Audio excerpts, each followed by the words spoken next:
top 5 decks for February 2021. Simo seems to have beat me to this video, but you guys are still going to subscribe.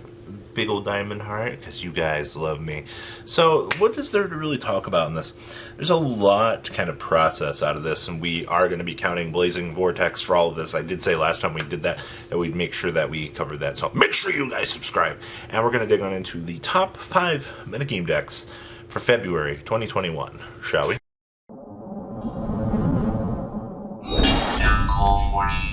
Number 1 on our list here, and I'm just going to get the boring semantics out of the way, is actually going to be Virtual World. Now, True King of All Calamities Turbo is nothing that I really need to talk too much about. Actually, recently, popularity has sent this deck to the moon. Actually, its overall playability and acceptance in the metagame still has pretty much remained the same. We did get a new level 6 monster in Blazing Vortex to kind of push the consistency of this up a little bit more, and we are in fact getting a cool new little trap card to also add to your strategy for additional things. I think some of the OCG was cutting True Chi down to 2 and then playing one of the new traps. So overall things, and you still also have the hand loop running around in the back of the room somewhere with Spirit of the Pharaohs. There's really cool things that you can do with the deck. Is it as consistent as the other version? No, not by any stretch of the imagination. But with that being said though, it's still one of the top contenders in the room. Now, number 2 here is going to be Drytron. Exact same thing going on here. This stupid deck remains as one of the top contenders in today's metagame. And you're like, well, do we ban Ben 10, put Ben 10 to 1? I will eventually go through and we'll talk about Ben 10 in a separate video, talking about if putting it to 1 or banning it is going to be the right approach to checking what is going on right now in the world of Ritual. And I assure you that they're even cutting Vanity's Ruler at this point in time, which is actually kind of hilarious. You know, I'm hearing all these people complaining about, oh, Vanity's Ruler is such a problem. Vanity's Ruler is like not even in half of the decks right now. How is it a problem? It's like Herald of Perfection and Natasha that are going to be your 2 biggest issues in today's format. But, whew, don't tell people that. They'll get really angry. Ban Natasha, by the way. It's always weird things like that. So, now, I need to talk about Eldritch here. Now, Eldritch is in a precarious position right now because the deck is probably one of the best engines that the game has actually ever had going for it. I would actually say that Eldritch has actually surpassed Invoked in terms of being a relevant engine in today's metagame. And you're like, now, how is that possible? So, Scarlet Sanguine, specialing the Golden Lord, Conquistador for the popping, and Higuero for banishment from the graveyard, and a search engine for it. So, 3 copies of Scarlet, 3 copies of Conk, 2 Higuero, 3 of the Searcher, and then 2 Golden Lord. It's what, like a 13 card splashable engine in every deck, give or take, if you want to play like 3 of something or 2 of something. It's all like, you at least got this very basic engine that you can put into play. So that being said though, we have a literal cluster of Eldritch variants that are semi-relevant. First one I want to talk about here briefly is the Zodiac variant. Now, we thought that this variant had pretty much disappeared.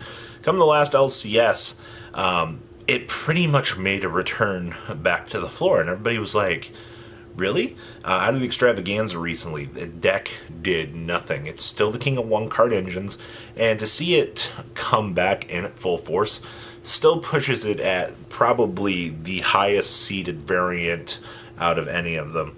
And then we have Pure Eldritch. Recently, this was piloted by Mr. Jesse Cotton out of the last Luxury Games tournament. Now, the thing I find so interesting about this was we follow that concept of Inspector Border plus a huge amount of back row. The OCG has been abusing this variant for, oh man, a little while actually. But of course the OCG has triple skill drain, and we don't. So it doesn't really surprise me to see that Divine Wrath and other tech choices kind of make their way into the format to kind of supplement some of that love. And it looks like it did a wonderful job at just breaking apart the metagame. So, yay, Psalms, which is striking the side, by the way. Now, out of the last extravaganza, we also had Invoked here. Now, Invoked, Eldritch was probably, it was, the earliest variant that we had next to Pure that kind of looked to kind of push some of the boundaries. And they would play this in combination with Magician Souls. Well, like I said, at the last extravaganza, we had this build come out of nowhere, and people were like, what happened? It's back? Evidently, in certain metagame scenarios where your opponent can't handle a Macabre and company, it's pretty detrimental to them. So, I'm just saying, it's still sitting around at the table. It's kind of still stirring the pot a little bit. You do need to be aware that Invoked Eldritch is still here. Now, the most interesting one out of the extravaganza was actually the Sky Striker, it's Sky Striker Eldritch. And I still think a lot of people are looking at this variant and they're going, I still don't understand how this works. Like, you don't want to put a monster in the main monster zone. So you're using this as a further form of interruption. You have Shark Cannons and Aguero to mess with the opponent? Okay, I'll take that all day long. Alright, also Widow Anchor, steal your opponent's stuff. Talk about free real estate to climb up link ladders, by the way. There's a very slight contradiction that I feel, but you act like players can't play around that issue of overlapping card scenarios. So Striker Eldritch was a very interesting one. And of course we have the classic here, which is Numeron Eldritch. So still doing the same thing, but for this variant, we unload on the opponent with the little thing that we like to call Zexal. So Zexal jamming out the opponent, allowing them to play the game, and then you use the trap engine to do what the engine does in every other deck. You further interrupt the opponent. Golden Lord 3500 plus Zexal in attack mode for another turn. That's essentially GG. Like, it puts the pressure on the opponent and ensures that you can close out the game in a much easier fashion. And your opponent's just like, I don't know what to do, man. Like, what do? And then the final version we're going to talk about here is the Dogmatika variant. Now, Dogmatika Eldritch was also one of the earlier ones. I think it kind of got pushed away a little bit because trying to play Dogmatika with Invoked Eldritch already was a little bit of an issue. And when I say Dogmatika, it's like, a Splash Ecclesia with some punishments. Alright, now, Pure Eldritch is already playing the punishments. It just kind of comes down to, do I want to explore the option of playing Ecclesias to get further searches, more special extensions?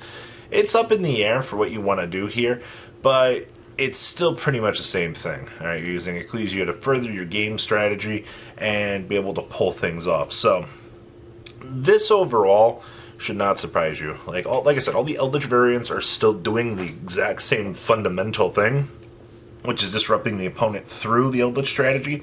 It's just, what sub-flavor do I want? Alright, so that's always interesting. Next up on our list here is going to be Dragon Link. Now, I've said this countless times, Dragon Link never really left. It's just everybody, they picked up their cards. It's literally scoop phase. They pick them up, they're like, oh, you're banning Buster Whoop? They picked up their cards, shoved them back in the deck box, like this, and they walked away. They said, we'll be back.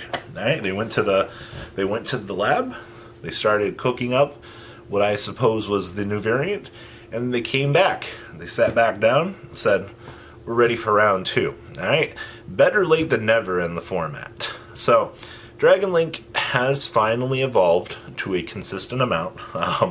It's amazing when you look at like the deck's overall construction.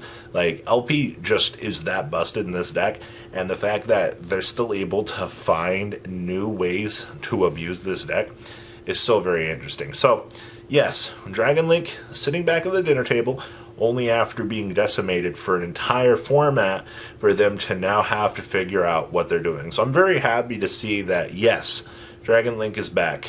Welcome back. You weren't missed.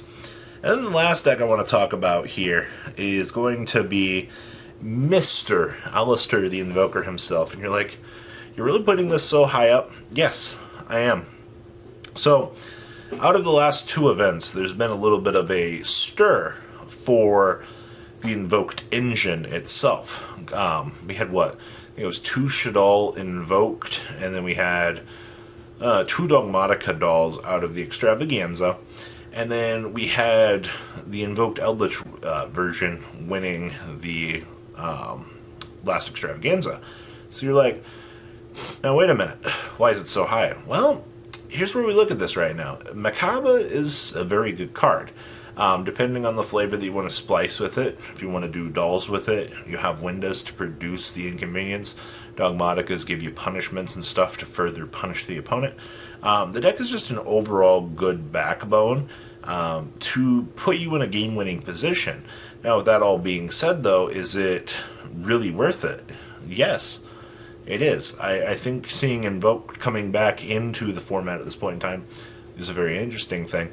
But alas, we'll have to wait and see where it goes. So, that wraps up our metagame in review. What do you guys think? Please leave a comment down below. Tell me what you guys think. I look forward to hearing from your beautiful faces later on in the day. Make sure you guys are subscribed. Peace out, guys. Thank you, patrons, for making the ride never truly end. Without you guys' support, well, I would probably be doing Truffle Shuffle videos for a living. Guys, please check out VanCool40 for all of your Cardfight Vanguard content brought to you by MCool40. And if you are looking to pick up singles, check out mcoolgames.com for your trading card game needs. Thanks for watching, everybody.